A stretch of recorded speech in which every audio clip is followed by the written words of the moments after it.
Hey, welcome back to our Fire Engineering Humpday Hangout and to our show, The Issues and Challenges of Today's Fire Service. I'm Rick Lasky. We got another great show for you.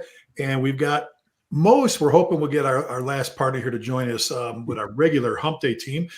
Chief John Salka he's on the road and he was stuck in traffic trying to make it to South Carolina. So we're going to see if we can get John on here with us. But we've got our brother from another mother, Chief Scott Thompson from the Colony. And the newest, well, he's not the newest member to us, Scott. You know what I'm saying? We've known each other a while. Forever. He's been on a bunch of times for our viewers. You'll recognize him. You've probably been through his classes. Assistant Chief Curtis Birt with Pearland, Texas. He has a great boss, Jay Taylor. We've had Jay on the show before. We're going to have him on in the future. Curtis, Scott, I met Curtis in 1994 in Darien Woodridge. I was the training chief there. And then when we started the Saving Our Own program nationally, Kurt was was actually my first instructor. We built the props together. Our first FDIC, in 96, Kurt or whatever. And I said, when we went there, the two of us and building props and doing stuff. And then stealing equipment to put on classes. Yeah. And then when it was time to turn everything over, when Bobby wanted John to come inside, John turned his over to Danny McDonough. We turned it over to Kurt. Scott, you were teaching with us for years and years and years and years there, as well as presenting there. But Curtis, we hooked him. He's gonna be our regular on the show now. So another guy that has a great boss. We'll probably talk about him later on. But like I said, John, Chief Salka might be joining us in a little bit if we can get him on there. But as a reminder, we always tell you this: if you have any questions, zip over to X, formerly known as Twitter, and send them out our way. Just please make sure you add hashtag FETalk for us. All right, let's just jump into this. We've been talking about, before going live, about our kids and things and home and family and stuff. And but the topic and this topic for our viewers, if you read the byline on it, where it's the fire service's GOAT, and we know GOAT in the sports world is greatest of all time. It's not your complaint. Yeah. So the question, and we're talking about is who would be your pick for the greatest of all time, chief officer, company officer, firefighter. But how this came about, folks, and our producer Mark and Curtis and Scott and I were talking about this before going live. There was an article on Fox News on Friday, August 16th. And they had interviewed WWE's Randy Orton. I think I might be wrong. He has like 14 national championships. And anyway, they asked to give his take on the LeBron James, Michael Jordan GOAT. Who's the best of all time? Who's the greatest NBA player? And it was a pretty interesting interview. He's pretty blunt about things. But one of the things, guys, that he mentioned was he's not a big believer in the whole GOAT, greatest of all time, the only person. Is it Michael Jordan? Is it LeBron James or whatever? Is it Babe Ruth? Is it whoever? That kind of thing. He described it. He'd rather look at it as like Mount Rushmore. Who would you put up on the mountain? Who would be your top 4 or 5 or whatever? Because I know I would have a difficult time picking just one. Absolutely. And I thought that, God, it was just a great topic.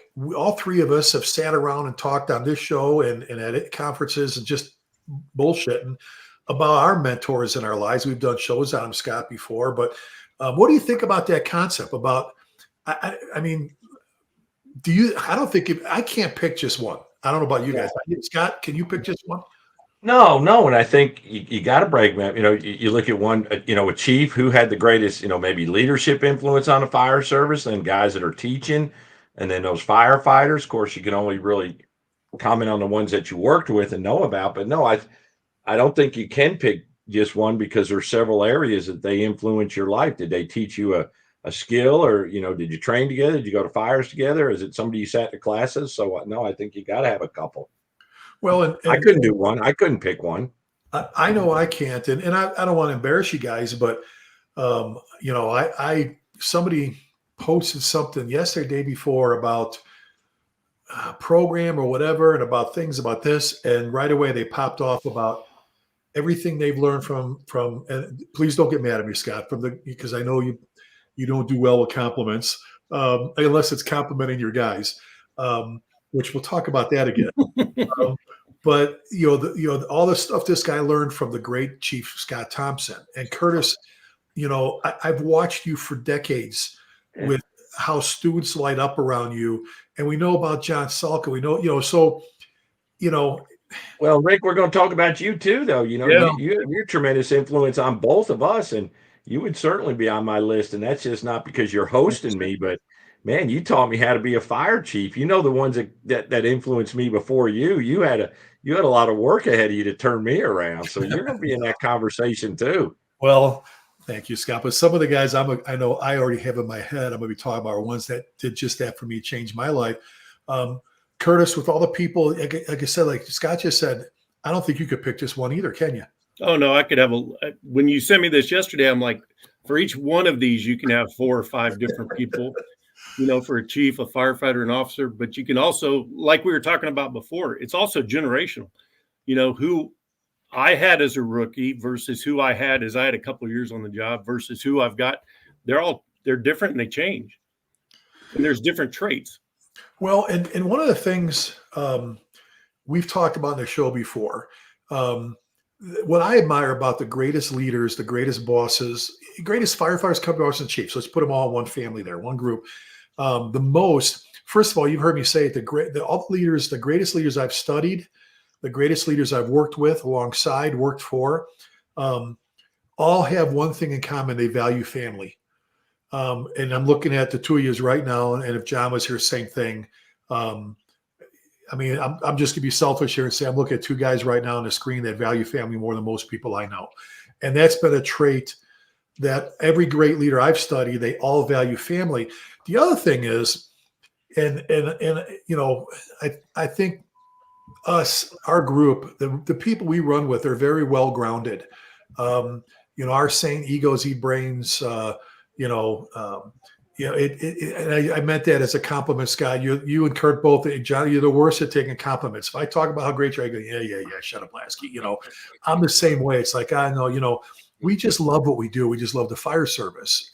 And I think that's number one. You have to have that passion and love for the job. But I think some of the greatest ones we've worked with and for and have been around, if you refer to them as a legend, am I going to talk about another legend? Yeah, you look at Scott. They would actually curse me. They would actually tell me to shut the what up and all that, because they don't buy into that. They don't think that, like I know I have, you have Scott, you have Kurt, John does it. We've all tried to be difference makers. I do it for fire engineering. It's a video series I do called Your Make a Difference Moment. Here's your make a difference moment, and how you can take little things and make. I'll give you an example, and I just thought of this now. A lot of us have been and taught at the Joey DiBernardo Memorial Symposium that his dad, Chief Joe, puts on. I'm actually wearing, coincidentally, the memorial shirt for Joey. Kurt and Scott, that was one of John's instructors that taught for us at FDIC. We lost Joey after the injuries he suffered from Black Sunday in the FDNY. But I remember this. You maybe heard me tell the story. So I'm on Long Island, where I'm honored to be a guest speaker at one of the Joey D Memorial Symposiums, where they generate, by the way, folks, if you ever have a chance to go to these, they have a couple places now. The money they generate from it, all of it goes towards purchasing bailout belts and the training on them. So what happened to those in the FDNY on Black Sunday will never happen again, or shouldn't happen. And Chief Joe, obviously, with all his heart, is into it. But so, guys, we were in Long Island, and if you've been to one of these, the night before, if they do it on a weekend, I don't know if weekdays, but they have like a gathering. Everybody comes together, and they drink, have tea, soda, or whatever. And they had a podium up in the room. And I'm standing next to Joe Downey, Chief Ray Downey's son. And John's there and everything else. And everybody, what happened was Chief Joe would call everybody, one by one, would go up to the podium and tell stories. And I'm like, halfway through it, I'm going, someone should be videotaping this. Somebody should be filming this. You know, did I say videotape? Anyway, somebody should with their phone be filming this. And remember Field of Dreams? Remember when Moonlight Graham, Archie Graham shows up at the field and he walks up, he goes, that's, you know, that's Smokey Joe Woods. That's Bellot. That's Joe Jackson. And it's like he's all awestruck. Guys, I was awestruck. I was looking at, I'll say it because they can't reach through the internet and bitch slap me, at legends. And every one of them had the time for me. They would have the time. You know a bunch of them. They have the time for you. They're never too busy. They're never too full of themselves. You know what I'm saying? They were just good, down-to-earth people that loved the job, you know? And I thought about that, you know, and I'll throw that first one out there. One of my goats, one of my greatest of all time would be here's Chief Joe DiBernardo, that is still today. He's retires as deputy chief in the FDNY, making a difference on behalf of his son and those that were lost that day and injured. Jeff Cool, our good friend, he's still doing it. Plus, he was a great boss. So he's my first one. So I guess let's talk chief officers first. Okay, Scott, let's throw it to our newest official team member, Chief Birt. And I want to hear from you guys because I've got a couple in my head. Curtis, throw one out there for right now. I know it's hard to pick just one, but if you could start off with one, who would be your GOAT when it comes to a chief officer? Oh, so Scott, it's going to be you. We lost Curtis. Curtis, do you know how this works? We want you to answer, buddy. Scott, go ahead. Take that one for him. Who would you throw out there as your number one? Of course, Rick, I'm going to say Alan Brunacini. You know, just because I guess in the time frame when I was coming up, he was such a heavy. You know, that's when his customer service book was coming out, his Fireground Command book. So I was a student when he was in his prime, and you know, I just remember he always was able to talk in a way that made sense to me as a young fireman. And then, you know, I think one of the big parts of this that you get, they're smart. Everybody we're going to talk about is capable and intelligent, but how they make themselves available and how they relate to you know, we're all the same in this.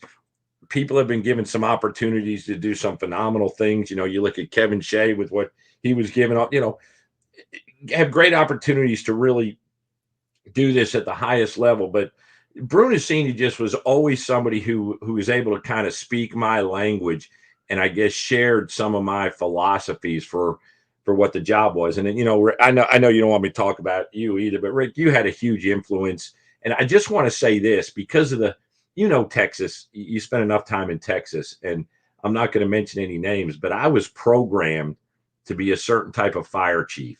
And I bought into it because I didn't know anything better. And going to work for you, all the things that I thought, I use the word taboo, was okay. Put some benches out in front of the firehouse. Let your guys be part of the community. You know, let's celebrate some of these things and stuff that I always thought was, man, there's no way. So I'm going to include you in there. But as chief officers, there's a lot of great ones that I've read about and that I've heard about. But as far as the ones that I've actually experienced, that I know what they say is how they are, those are going to be my names. Well, and Bruno, I'm glad you brought him up. You know, you've heard me. I always refer to him as my surrogate godfather, the godfather of the fire service.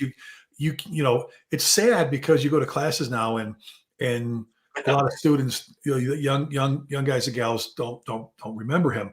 But I mean, if you want to talk NFPA 1500, 1720, 1710, you want to talk, like you said, incident command back in the 80s when he brought over from Wildland and applied it to the fire service. Hell, before he left us, passed away, Blue Card. All the guy's impact was huge. And he wasn't an emotional guy. He tried to do the studies. You remember when he was doing the vertical vent studies, they brought him out and they put those dummies on there. I mean, he wasn't an emotional guy. He didn't offer a lot of emotional opinion. He offered stuff that he tried and practiced and found valid. That's what I thought was important. Well, and exactly. And you know, he's another guy that always had time for you. You know, and I'm gonna throw one out there, Scott, that and Curtis is working on it. I texted him, folks, so he'll be back. Sometimes we have technical snafus, but one of the people that I always talk about in classes, Scott, is Chief Croker. Chief Everett F. Croker, the FDNY, was chief of department from 1899 to 1911, and a lot of people use that saying that there's a I guess a poem or a statement he made way back when, and there's a lot of stories about that, and Glenn Corbett, Professor Glenny, was able to go, no, this is why. And if you do your history, and Scott, we've used it before in programs. I know it's in mine. We've used it a lot of times on promotional, but it's the whole, I have no ambition in the world. And I want to read this one because Chief Croker is one of mine. He's the godfather of fire prevention. I think he's the godfather of one of the best mustaches in the fire service. He's pictures of him. I would have loved to just shook his hand and met him. I can't even imagine working for him. But the one I want to read real quick, Scott, is I have no ambition in the world but one, and that is to be a fireman. The position may, in the eyes of some, appear to be a lowly one, but we who know the work which a fireman has to do believe that his is a noble calling. There is an adage which states that nothing can be destroyed except by fire. We strive to preserve from destruction the wealth of the world, which is the product of the industry of men, necessary for the comfort of both the rich and the poor. We are the defenders from fire of the art, which has beautified the world, the product of the genius of men and the means of refinement of mankind. But above all, our proudest endeavor is to save lives of men, the work of God himself. Under the impulse of such thoughts, the nobility of the occupation thrills us and stimulates us to deeds of daring, even at the supreme sacrifice. Such considerations may not strike the average mind, but they are sufficient to fill to the limit our ambition in life and to make us serve the general purpose of human society. And I'm like, God, what a statement. And people are like, oh, he was fighting for staff and he was at, and actually the real story was his brother was considering running for mayor in New York City, and it confused him. And they were saying, no, he is. And he's like, no. So at a city council meeting, he was fighting for building codes, for better fire prevention, after the Triangle Shirtwaist Factory, for all these deaths he witnessed, and they shouldn't be going on, all this stuff. And he sat down, and he was like, and he wanted to be clear. He goes, look, I am not running for mayor. I have no, and that was his whole thing. I have no ambition in this world but one, and it has to be a fireman, which obviously this is dated. We would say firefighter today. But that being said, here's a guy that set the foundation for so much of what we're going to do. And there's one more, Scott and Curtis, because we've been teaching written Mayday for so long. Here's another saying a lot of people don't know, came from Chief Croker again, about when they lost firefighters. They lost several firefighters at an incident. And he read this, and it was firemen are going to get killed. When they joined the department, they faced that fact. When a man or woman now becomes a firefighter, his greatest act of bravery has already been accomplished. What he does after that is all in the line of work. They were not thinking of getting killed when they went where death lurked. They went there to put the fire out and got killed. Firefighters do not regard themselves as heroes because they do what the business requires. And, you would think nowadays some people would have an issue with that. The job isn't, we're not glorifying death. Oh my God. Our team that we teach with do everything we can to prevent line of duty deaths. That's the RIT, Mayday, all the stuff we do. I think the message from that one is the bravest thing a man or a woman can do is when they put their hand up to become a firefighter, volunteer or career. That's why they're in all the books. They're in all the, they're in the show, everything else is because it takes someone that's willing to go above and beyond, to help their fellow man, fellow woman, that kind of thing. So I just thought Chief Croker was a good one. Kurt, we got you back. Let's throw it at you. I know it's hard. Pick one chief if you could right now to be your GOAT. Right now, and like I said earlier, it's kind of generational. It's like and this isn't because he's my boss, but I was like, probably the best chief I've ever worked for is Jay Taylor, my boss. He lets me, he sets the foundation, he sets the vision, he sets what the expectation is, and he lets us do our job. You and I have worked for some people that we've always said has been the worst in the world. That was part of it. America's worst fire chief. Yeah. I mean, it's crazy, but I mean, Can we do a show on that in the future? Yeah, Yeah, we can. America's we worst don't have fire. enough time. And Jay, we all know Jay Taylor, Chief Taylor from Pearland, and we're going to have him on in the very near future on one of our shows as a guest. Scott, I've been there so many times teaching for them in Pearland. Me and John, the guy, he's there unless he's got meetings. I don't know. I love people who love the job, love their firefighters, are into it. I sit here sometimes. I think about people like Jack McCaslin. When the fire engineering Jack McCaslin, Jack, because I talk about Jack McCaslin, I talk about Eddie Enright, Tom Freeman, in pride and ownership in the program.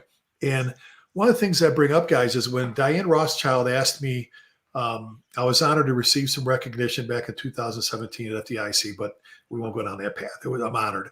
But she said, who influenced you the most? Why did you want to become an instructor in the fire service? And I said, because I was mesmerized. I would sit in a classroom, guys, and watch Chief Jack McCaslin, Mac, built like a football player, linebacker, a combat decorated Marine Corps vet from Vietnam, should be dead for what he went through. And he'd have that cup of coffee, a little cup of coffee. He'd get up there and he'd go, "Yeah, my name's Jack McCaslin." He used to ask me, "Rick, do me, imitate me." And he'd walk out, he'd go, "Yeah, my name's Jack McCaslin. I've been doing this for a few years. We're going to talk to you about the fire service. We're going to talk about building construction, fire behavior today. We're not going to get all this Lama Dama bat belt shit and all this stuff. We're going to get this guy." The first time I saw him, guys, was actually at a fire. He wasn't a chief yet. He was an officer. He's inside, stuff coming down. He's got a hook in his right arm, the nozzle, the bale nozzle in his left, and he's throwing the hook into a wood lath wall, opening up the wall, and he's opening up the nozzle, the bale of nozzle with his chin. And I went, God, I want to be like this guy. But I would watch him teach, and he could teach building construction, fire behavior, and he would have you sitting on the edge of your seat. His command presence was phenomenal. There was that guy, and you could learn as much from him sitting on the side of, on the back bumper with a cup of coffee. Oh, exactly. It was the same exact way. Exactly. And then you've got Eddie Enright that we all know, Double E, right, retired Deputy District Chief 221 in Chicago, high-rise guru, Snorkel Squad 1 guy. So you've got Mac from the Marines, like a bulldog, right? Tough. And you got Eddie from the big red one, the 1st Infantry, a Vietnam vet. And nothing shook him. His passion, his smarts, he taught me so much. So right there, I'm struggling with Chief Joe. I'm struggling with Mac. I'm struggling with Double E. And then Tom Freeman, Chief Tom Freeman, who retired not long ago from Elmhurst, another South Sider in Chicago. And Scott and Curtis, we're at FSI teaching, Illinois Fire Service Institute. And we're doing live fire stuff, right? And we're around the back of the tower, Kurt. And Tom, we're outside and we change bottles and we're going through, with the stew, it's a little critique, right? After doing a live burn. And Tom's doing his thing and I'm sitting there and he, how they, right? We always go, "All right, Scott, what do you got?" And then you jump in there and you say, "Hey, Kurt." He goes, "All right, Rick, what do you got?" And I went like this. I went, let me see if I can pick this paper up from Chief Croker. I go, can you go over that point you made about, and he goes, "No, I need you to teach him." I got caught up listening to the guy because the guy was incredible, absolutely incredible. So give me another one. Before I got another chief, or are we going on down the line? Let's do chiefs. Give me another chief. Oh gosh, man. Probably one that influenced me real heavily when I went to Arlington. Bill Strickland had just become the fire chief, and Bill Strickland came from LA City. He was an LA City ops chief, but he was, he wouldn't probably do well in today's fire service because he was very to the point, very strong command presence, and he wanted you to be good, very good. He didn't tolerate mediocrity. I just always really appreciated his position to really make firefighters better firefighters. It was still about the job and why we exist. And while all that stuff is important, I just, him. And then, another one who I always enjoyed listening to when he teaches a class, old school leadership, is Bobby Hoff, Chief Hoff, Bobby Hoff, and his stuff. I love listening to him talk, and his philosophy, his leadership philosophy, and his operational philosophy. I like non-traditional thinking chiefs. And Rick and Curtis, this. It is so hard to get a fire chief to get in the weeds on any subject. They tap out early if you start going to anything ugly. They don't want to commit. So I've always respected those fire chiefs. And Curtis, I'm going to brag on you, Jacob Johnson. There's a chair there in your office that I think he calls a learning chair, the mentoring chair. You've done a tremendous amount of work helping develop him. Those are the kind of guys I want to be around, the ones who want to talk and talk about firemen and going to fires and all that stuff. And so those are the guys I like and dig and that I want to be around. Well, and it comes down to, like you said it about kind of that old school kind of command presence that I just talked about, Mac. To me, it's been, I want to be around someone who has integrity, which defines your character, someone who's not egotistical, someone that has time for Rick Lasky, someone that loves the job as much as I do. I don't care how many trumpets you have on, you know what I'm saying? I don't care who, someone, I mean, we talked about America's Worst Fire Chief. We've all worked for that, person. Nothing bothers me more than someone that has no integrity, has no honor, and no love for the job. Those three things. And there are some posers out there. There are some that they live behind, whatever, a facade, a phony smile, whatever they do, and they're not the real thing. They have some people fooled, but they're not. And after a while, firefighters are some of the smartest people I know. They catch on and they figure that stuff out. So for me, everything we've been talking about, everyone we've talked about so far, people of integrity, people who have honor, and people are well-grounded. I love that because, like I said, every one of us just loves what we do. We love going to jobs. So let me real quick, we had some comments, off on the side. We're seeing these. Kevin Cowan said he brought Chief Bobby Hall, our former boss. Chief David Rhodes been doing freaking incredible. Bobby, as you remember, folks, is bringing him on as the heir apparent, if you would. But and you got Chief Brunacini, you got Francis Brannigan, Chief Norman, another one of our buddies that taught with us all those years. Vinny Dunn. There's another one, Bob. Let me see, Bob Horvath is right. Hortshield. So you completely agree with all of you on the panel. There have been multiple people, including those hosting today, but have brought me, taught me to be the lesson to be a better firefighter officer. I like that. He said to pass it on. James Griffin said my mentor was a former assistant chief. He was like my second dad. There we go back to the whole family and treating people like some, instead of browbeating, instead of talking trash, instead of playing games behind doors or down the hallway. Chiefs that do things because they're right. And you and I, one of the chiefs I was going to bring up, and I keep bringing him up because you and I love him so much, Rick, is Wayne Messenger. When I was working in Chicago, he was my battalion chief. And when you came on as assistant, we were going through a rebuild of the department. And I remember, and my officer at the time was Pete Novi, one of my GOAT lieutenants. We were on the ladder truck, and I was driving the ladder truck, and our ladder truck was second to none in the whole area. And the whole thing was, when the parking brake pulled, you better know your job and go do it. I don't want to give you an order unless it's something that I want to change.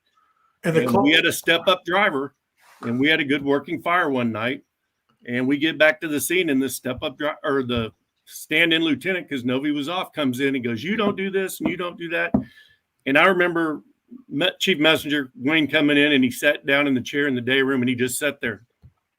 And he let this lieutenant go off on me and yell at me and scream at me for about 5 minutes. And the lieutenant looked at him and goes, he goes, "You're going to do nothing. That kid did exactly what he was told to do, what he was trained to do, and what he's supposed to do. You learn the job." And he got up and walked and got coffee. And he brought me a cup. I mean, that was the kind of chief. And I'm like, God, I hope I can be that good at some point that day. Well, but we're going to talk about there as calmly and as calm as possible, but it was the right, And we're going to talk about company officers in a second here, and hang on, because you brought up Pete Novi. I want you to talk about him in a little bit. So Scott, you heard me tell the story about Pete Novi, right? Lieutenant. So I don't think I don't recall that name. He's I'm on trying Dairy to think. Woodridge. He's riding an officer's seat on the ladder truck. And now they're riding, it's a ladder, but a quint, right? And Curtis is driving. Remember the fire where we kicked out the wrong basement window? He was on my officer that day. Oh, you had to bring that up. We'll talk about that in a second. Thank you.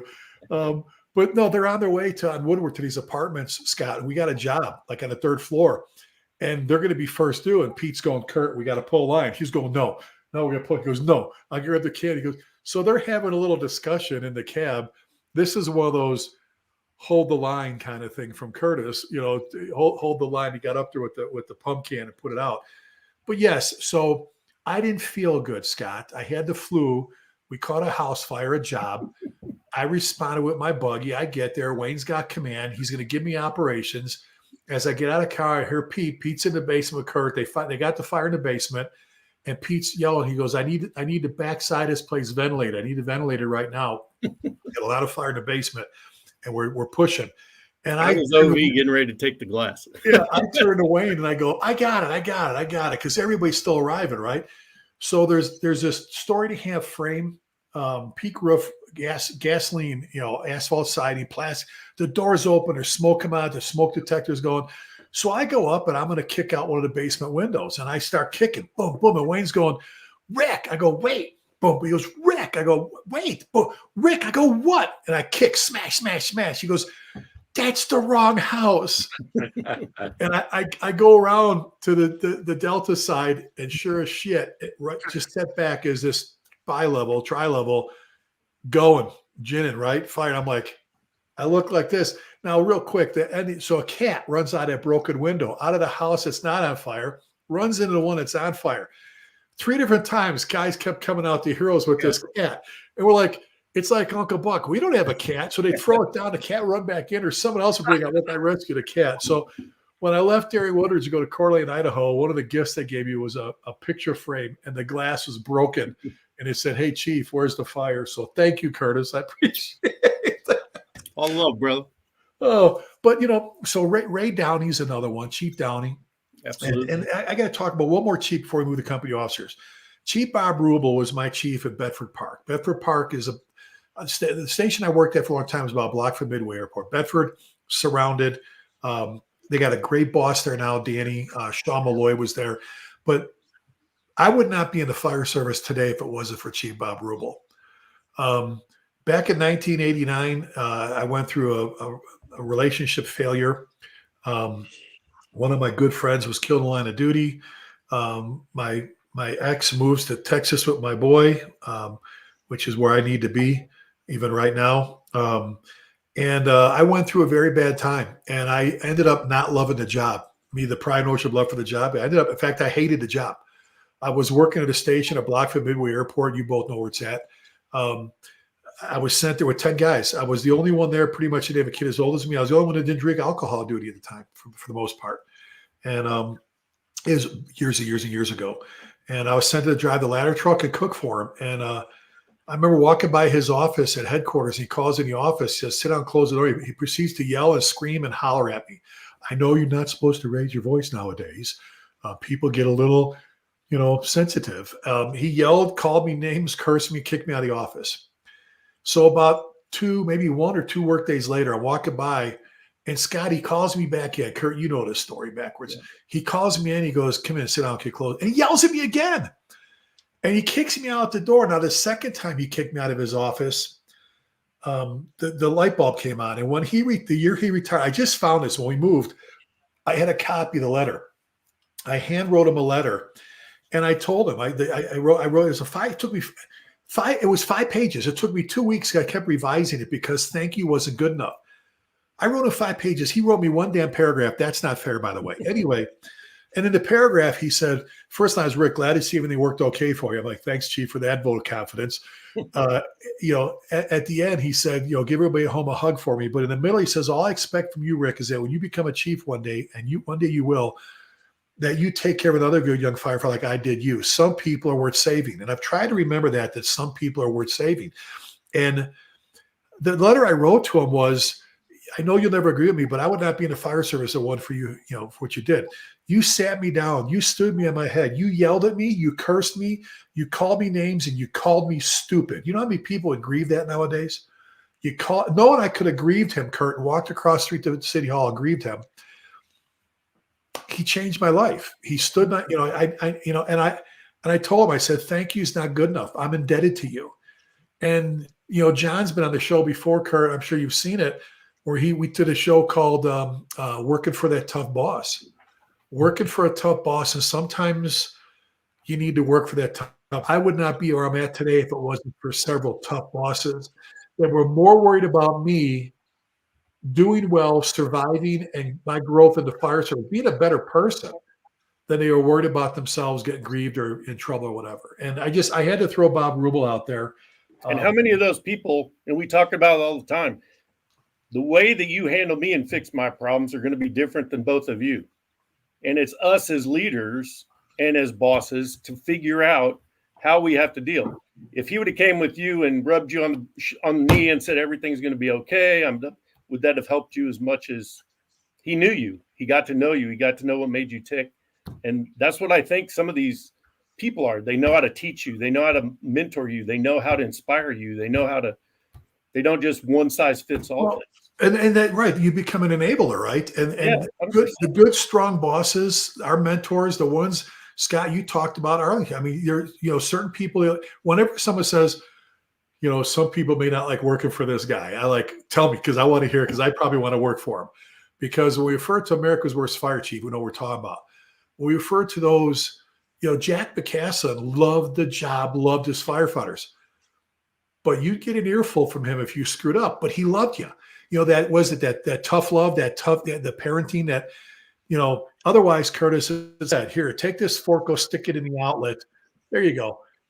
It's like, no, they want to keep you out of trouble. And sometimes, and as a young firefighter, I'm telling you, there were times I was pissed off. I'm like, and I wasn't as pissed. I learned a lesson. After a while, I wasn't as pissed off at them as I was at myself, because I felt like I disappointed them. Some people can't take a little bit of tough love. Some people can't, don't confuse. When I'm talking about America, there's some evil in the fire service, but there's some, some of the posers can't take you being upfront and honest with them. You know what I'm saying? And they get upset. I'm like, how many times have we on this show said, it took me 20 years to realize so-and-so was right. I was upset. I had a guy, I really didn't like the guy. And then you go, he was right or she was right. But so let's move to company officers. Scott, give me, start with one. And I know some of these may have promoted up to chief later. Your experience, like Kurt said, may have been time frame wise, may have been their GOAT for you. Their greatest of all time company officer may have been when they were a company officer, not necessarily as a chief. But what if you could put your I'm going to get personal. The ones I've worked with, kind of like you guys would talk. Probably my first captain when I went to Plano was Captain Ernie Royce. He was a Vietnam vet. He was an aerial door gunner, and very calm and cool around the firehouse. But boy, you come in with a hand grenade that's a fake or something, and that's when he would get excited about, from his. But coming in and that generation of leadership. And I was real fortunate to be in Plano during a time that they had the middle of town had a firehouse where they ran two companies, Engine 2 and Engine 22, which was a citywide squad. And that's when they had the wood shingle roofs there and that. And I was fortunate as a rookie to go to Engine 22 and work for Ernie Royce. And man, it was just what I needed. He was very stable. He wasn't a welcoming, I know Chief Mack, he had a lot of traits of Chief Mack. He wasn't a guy that was always coddling you and building you up. He wanted what was best for you, but he'll climb in your ass in a heartbeat. And his messages were direct. There wasn't a lot of small talk. So I would have to probably say number one, him, not just because he was my first, but I've known a lot and worked for a lot since. And he just was the one who he knew me and know how to get the best out of me. I'll give you a quick example. We started day one. It was a big house. I would come in and the whole company, we had a ledge, a curb in the bay. And every shift, rapid fire, they'd ask me questions. Well, day one, I didn't even know where the steering was of a fire truck, right? But all the guys in the crew would help me. They would see where I would struggle, and they'd spend the next 24 hours mentoring me.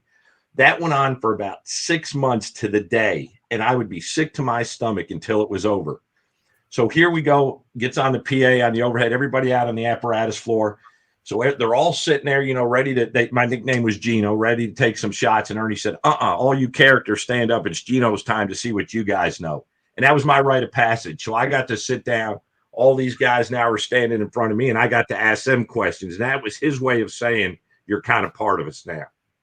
Well, and Scott, you said something I don't want to pass by before we jump to Kurt, is when you said I didn't know much of anything. I didn't even know where this was.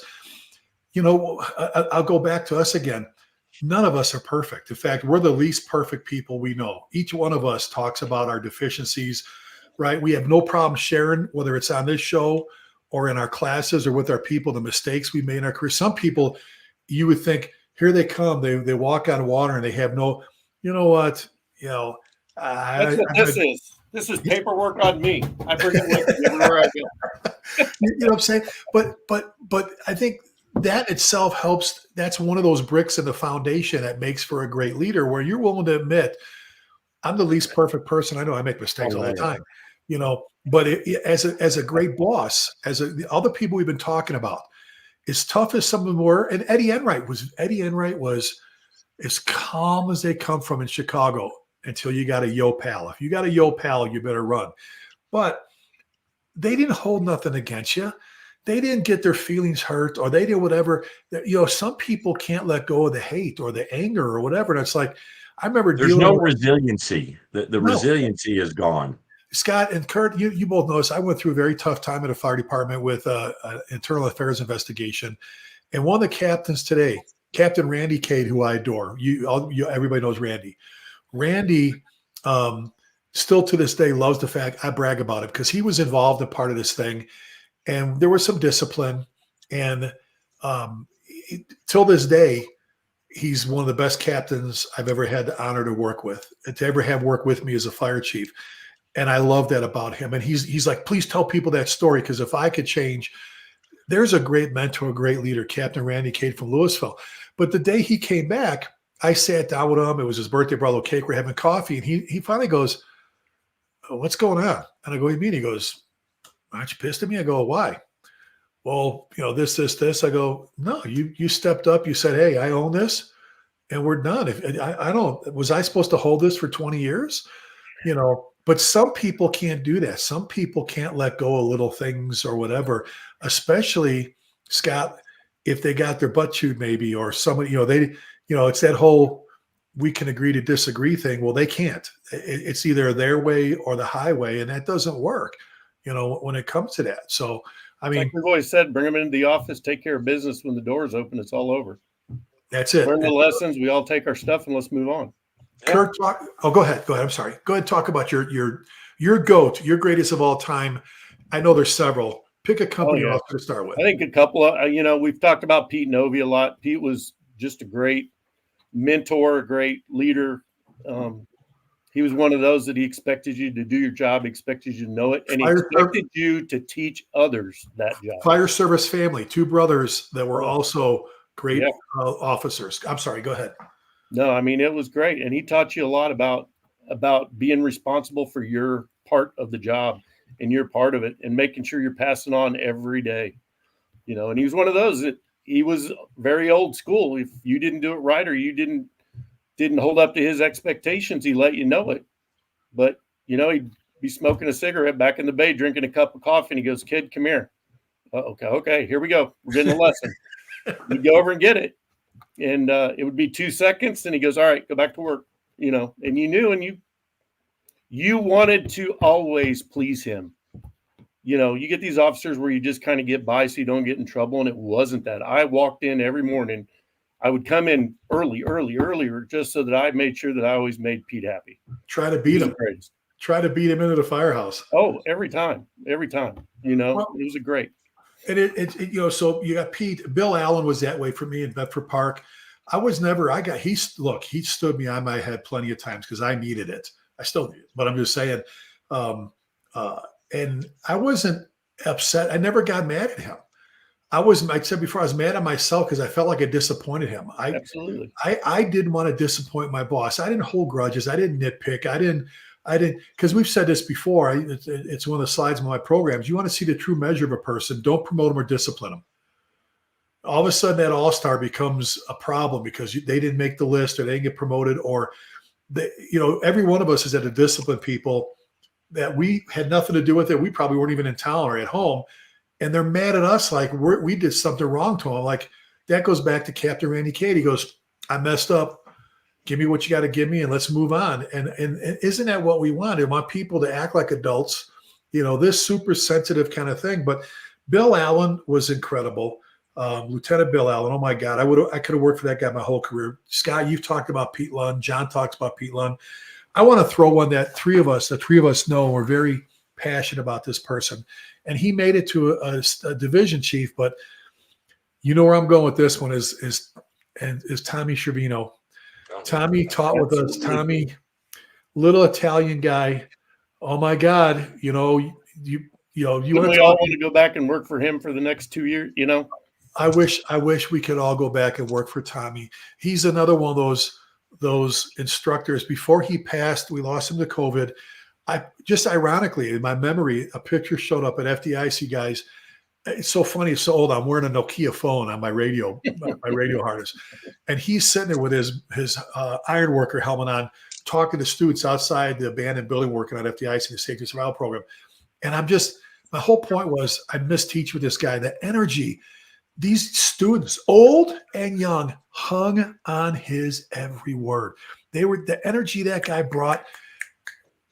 But again, ask the Larry McCormicks of the world that we know, some of the greatest firefighters on the face of the earth.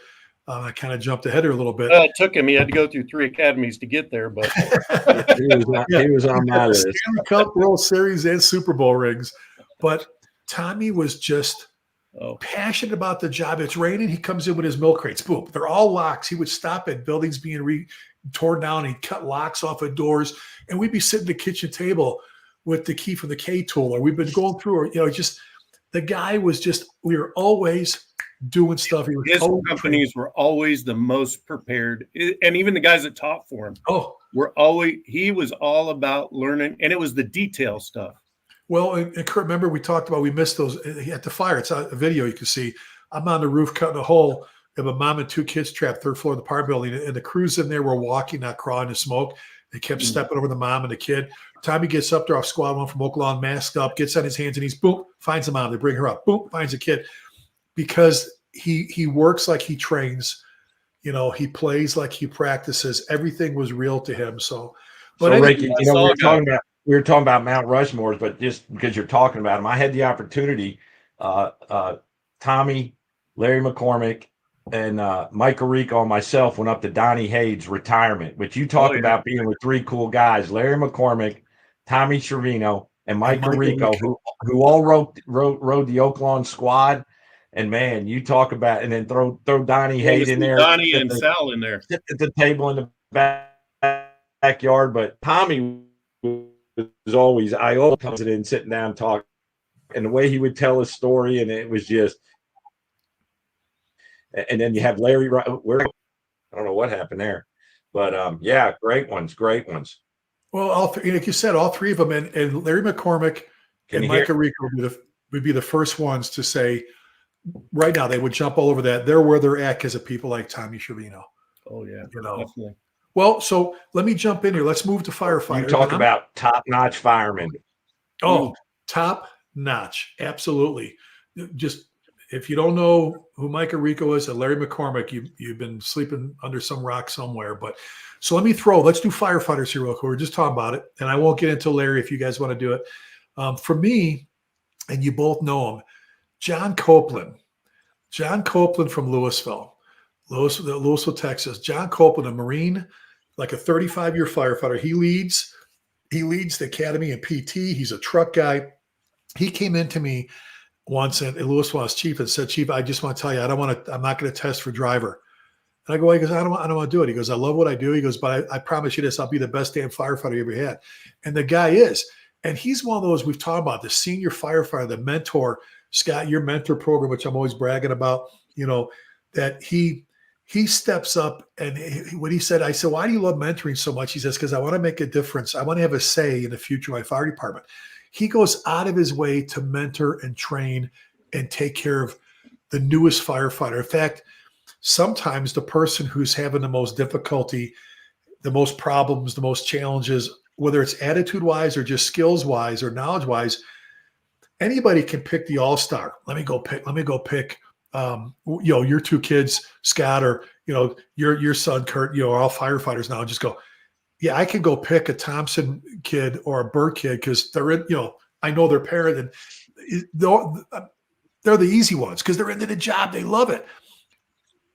But when you look at the person that's struggling, whether it's attitude-wise or, and that's what he does. He doesn't go after the easy ones. He goes after the challenges. John Cope would be we were doing an interview at Trophy Club. I was interim, and Sarah, one of the academy students from him, the question was, who's had the most dramatic impact in your career today? And she said, I'm just sitting there. I'm not even asking questions. She looks at the panel. She goes, that would be my mentor, John Copeland. And I'm not even supposed to say that. I said, are you talking about Cope? She goes, yes, sir. He's my mentor. I'm like, so I'm sitting there. I texted HR. She said, I go, I want to hire her right now. If she says John Copeland's her mentor, oh my God. So, Kurt, Garrett gets to teach with him now. Garrett's teaching with Copeland at the college, doing the live burns with him. And man, he learns something every time. Oh, loves it. It is awesome. And most of it isn't in the fire building. Exactly. It's just the way he handles people. Kurt, pick a firefighter. I think when you first brought this up, and we've just talked about him, was Larry. Larry has been a friend of ours and taught with us for years and years. And yeah, he had to go through 3 academies, New York and Chicago and Oakland, to get good at what he's doing. But talk about somebody with an attitude and the want to he is just one of those guys that makes everything natural. It's like he smells fire, he sees fire, he talks to it, he knows where it's going to go, but he makes it so that he's always ready. He knows everything about building construction, fire behavior, how things are going to work, how everybody on the fire ground is going to work. And if I could have that engine company or that truck company full of firefighters, it'd want to be Larry's. Well, he's a Squad 5 firefighter in the South Side of Chicago. He's a Carter Harrison Lambertree Medal of Valor recipient for rescuing a firefighter who was on fire in a flashed up a room, drug him out. So the firefighter survived, and Larry is the one. He had another grab that same shift. He had 2 grabs that shift. Yeah, 2 in the same day. He just guys. When we ran into him at FDIC, he was getting the Downey Courage of Valor Award, and we're like, "Oh, I just happened to be at the right place, the right time." He's the most humblest fireman. If that's a word, humblest. He's the most humble fireman I know. I can tell you that. And a gentleman. Oh, exactly. Go to Timmy Oak or Gordon Nord's photo sites for their photos in Chicago. And you look at Larry. Larry is he's always got that grin. And I got him hanging on my wall in my office. Just to every day remember, being a fireman, that's the kind of fireman you want to be, There's great advice. Remember what it was like. Scott, pick your firefighter. Well, I mean, I agree with Larry, and we mentioned Mike Rico, but I never fought. I mean, I've only fought training fires with him, so I'm going to mention somebody that I've, actually fought fire with, and that was my senior man, and that's Randy Mongo Stone, a big, strong, really, really huge guy, and he was named Mongo after Mongo on Blazing Saddles. But I went to a house where they hadn't gotten a new guy in a long time, and he was just really just. If I were to define a senior man, he would be it, and just a really good. And we were on that specialty unit, and I can't tell you how many times. And Chief Salka tells a story about when he, looks over a couple helmets to Tim Collette and says, "Come on up here." Well, I can think of a few fires we were on where the incident commander would look through a couple companies and look for Mongo, and I was on his coattail, so here we went. But probably I'd have to say Randy Mongo Stone. He's got 2 boys that are on the job and very close to my boys' age, and so I'd have to say probably somebody that not a lot outside of Texas have heard of, but Randy Stone would certainly be mine.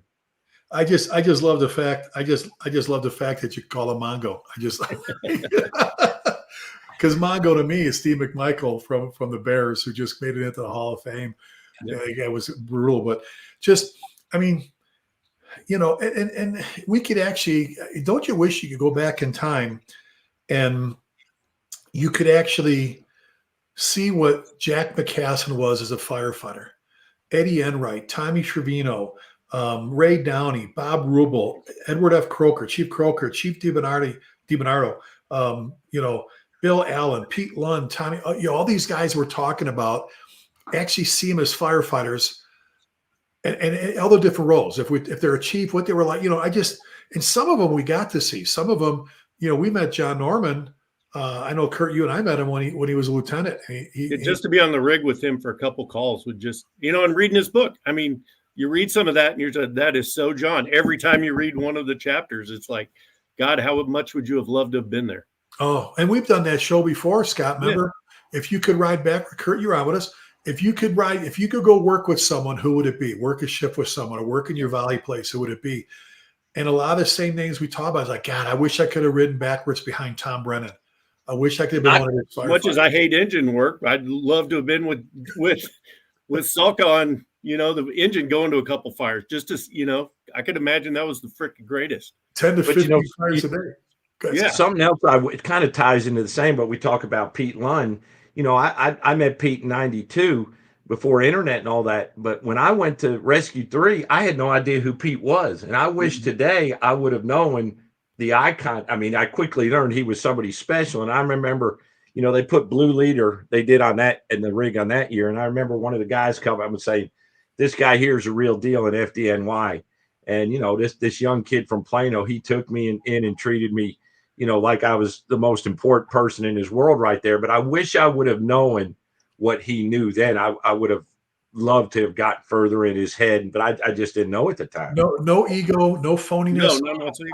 The same way Andy Fredericks was when we go out to dinner with him at FDIC and stuff. This guy's putting out all the videos, soccer more than following him, and he's sitting there drinking, whiskey with us, just like he was somebody on the street corner. How many lobby sessions have we had at FDIC? Sit there and talk to him till midnight. Oh, with different people. The Bruno Brennan. Brennan. Came from Bruno Brennan sitting up in the fire engineer hospitality room all night talking shop. The greatest firefighters and officers I've been around in my life love the job so much you can't help but admire them. I love guys that love the job. Like I said, I think they make it easier to deal with the phonies that are out there. Sometimes you get,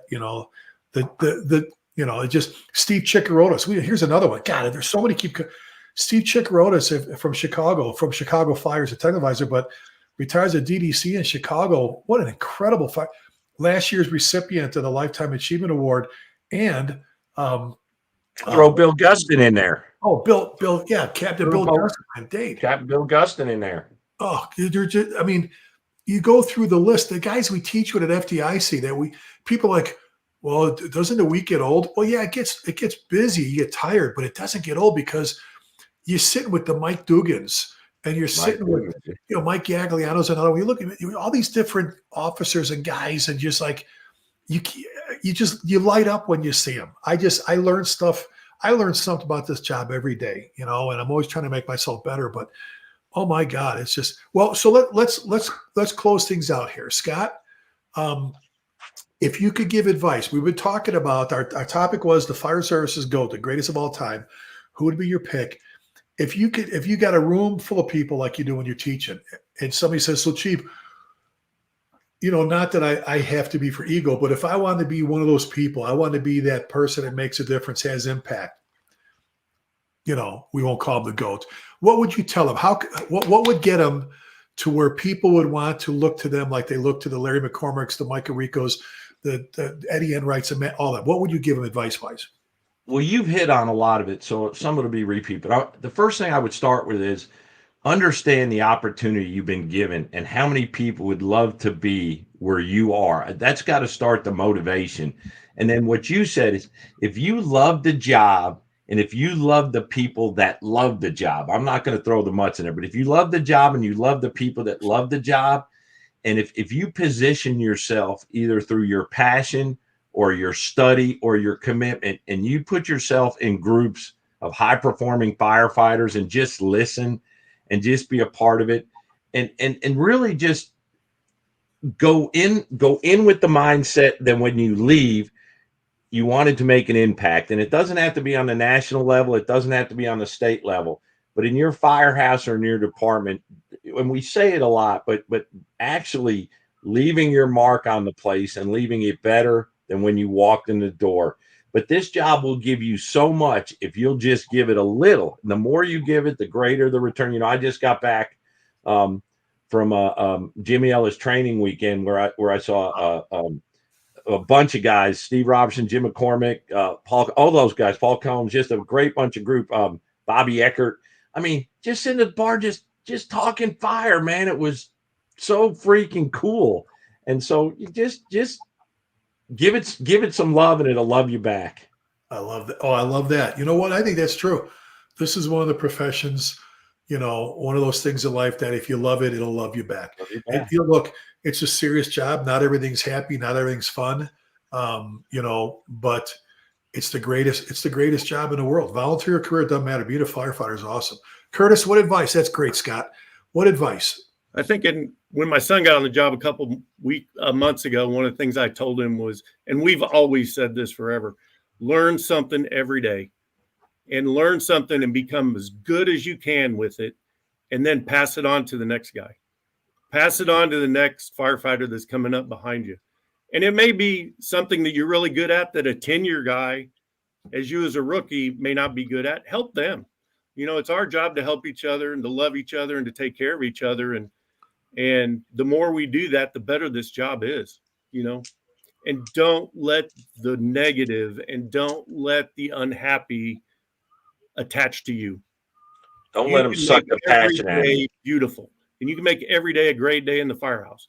Make it, regardless of what's going on. Isn't it kind of interesting that the negative people, the unhappy people, the haters attack?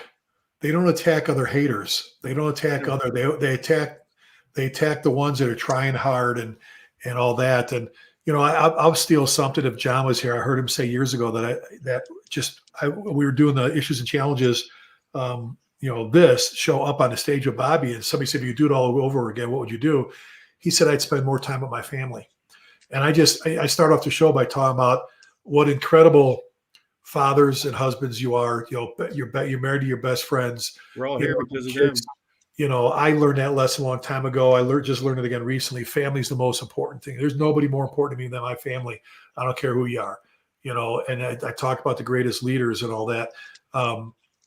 You know, the job is the job. You want to love the job and great, but you got to remember, when it's all said and done, you hang your boots up, your family's going to be the one there that's there for you, you know. And, you know, what's it, the Taylor Swift, for all the Swifties out there, the haters are going to hate. Let them hate. Let them do what they do. Just, you know what, you keep rolling forward. And sometimes that's making tough decisions. Sometimes that's, you know, dealing with personnel problems. That, you know, sometimes there's just times you say, you know what, you know, we talk about in mental health classes, there's a time where you have to separate yourself from the cancer. You have to separate yourself from the negative people and those that are trying to drum you out of your happiness because they're not happy. It's kind of funny because they're usually miserable people. Some people have to be miserable.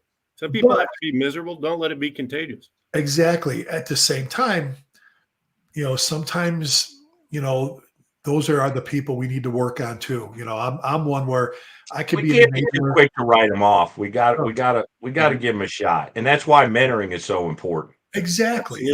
Exactly. You know, just, you know, there's times where you just go, you know, they're not going to like you because you're working with them on something that you know is not right or how whatever. But you know, Tom Freeman used to say it. You know, he goes, I'd rather be respected than liked. Like is a bonus. Liked as a boss is a bonus. You'd rather be respected than liked. And sometimes you have to make those tough decisions. But I agree with you guys. Love the job. If you love it, you just said it, it'll love you back. Love what you do. Train, learn something every day.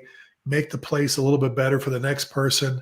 You know, stay grounded. Do all those great things. I just, you know, what a great topic, guys. Thank you. I mean, we could, and it's funny how people keep popping. This one really went by quick. Yeah. it's funny how people keep popping in your heads at different ranks in that. Scott, if they need it, well, real quick, Scott, two things. If they need to get a hold of you, what's the best email? Number two, would you mention your mentoring site again? Sure. Scott at fireserviceleadership.com. And Rick, with the mentoring started with you, and I'm not just kissing your ass, but you're the one who kind of really, we started with the mentor book and went forward. But one of my goals is to get this, if I can, to every fire department in America. And it's about a 60-page document, and it's a formal mentoring for the fire service. And you can go to my website, fireserviceleadership.com. I think it's products. You got to go in there. It doesn't cost you anything. You got to put in a little information and download it for free.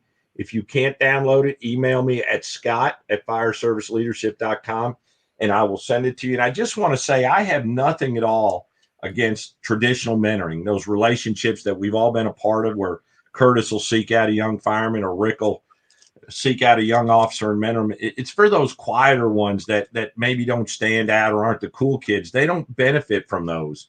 And so that's the importance of the formal mentoring, is to make sure everybody in the organization has a shot to experience the things that we've all experienced and have the memories and the conversations like we had today. Everybody should have that opportunity. And I think mentoring gets you. I think mentoring is the future of fire service learning and leadership. I really do.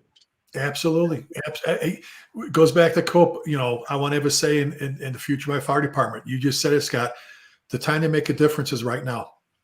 It's not 10 years now. It's not, well, when I get to be a company officer, I want to start leaving my legacy. No. Probies. The day you walk in the door. Exactly. Scott, and you'll regret it if you don't. You Rick, you're retired. Curtis, you and I are close. You'll regret it if you let this pass by and you didn't take advantage of it. Exactly. Mentoring's there. That's why I wanted you to mention your site, because I try to do that every time I can in classes. It's great. Kurt, I know we're going to have Chief Taylor, Jay. We're going to have Jay on a very probably our next show, whatever. I want people to meet the guy. The guy's awesome. Yeah. I love him dearly. Kurt, what's the best way people want to get a hold of you? They want to get a hold of me. It's cbirt, BIRT @me.com. Oh, perfect. Well, guys, thank you so much. Like I said, we can this could be an FDIC class. You know what I'm saying? They go for it about the greatest, and give people a chance. Everybody's looking for role models. Well, we just talked about them. We just talked about our role models. All three of us, including John, Salka, Chief, would tell you we're where we're at today because of other people. We're absolutely where we're at today because of other people. So, okay. So that being said, we're on most of the social media sites. So if you'd like to get a hold of us, zip over there, just the way we said. Our next show date, we have the third Humpday Hangout for us, the issues and challenges in today's fire service. The third Wednesday is ours. So you'll see us with different guests or just ourselves. Our next show is September 18th. If you're an Air Force veteran, that is the Air Force's birthday. So we want to make sure we mention it now. We'll mention it then. Fire engineering always has some great hangouts on Wednesdays at noon Central Time, 1 Eastern, with some awesome people. And the nightly podcast. There are some great podcasts for you to tune in with some great people. You're already here. It's at fireengineering.com. Just go up to the ribbon at the top and click away. There's everything you need right there. In closing, we do this for all our shows. We always ask that please keep the men and women in our armed forces in your thoughts and prayers. And please remember, never forgetting means just that, never forgetting. Be safe. God bless you. Curtis, Scott, thank you. And we'll see you. Love you, brother.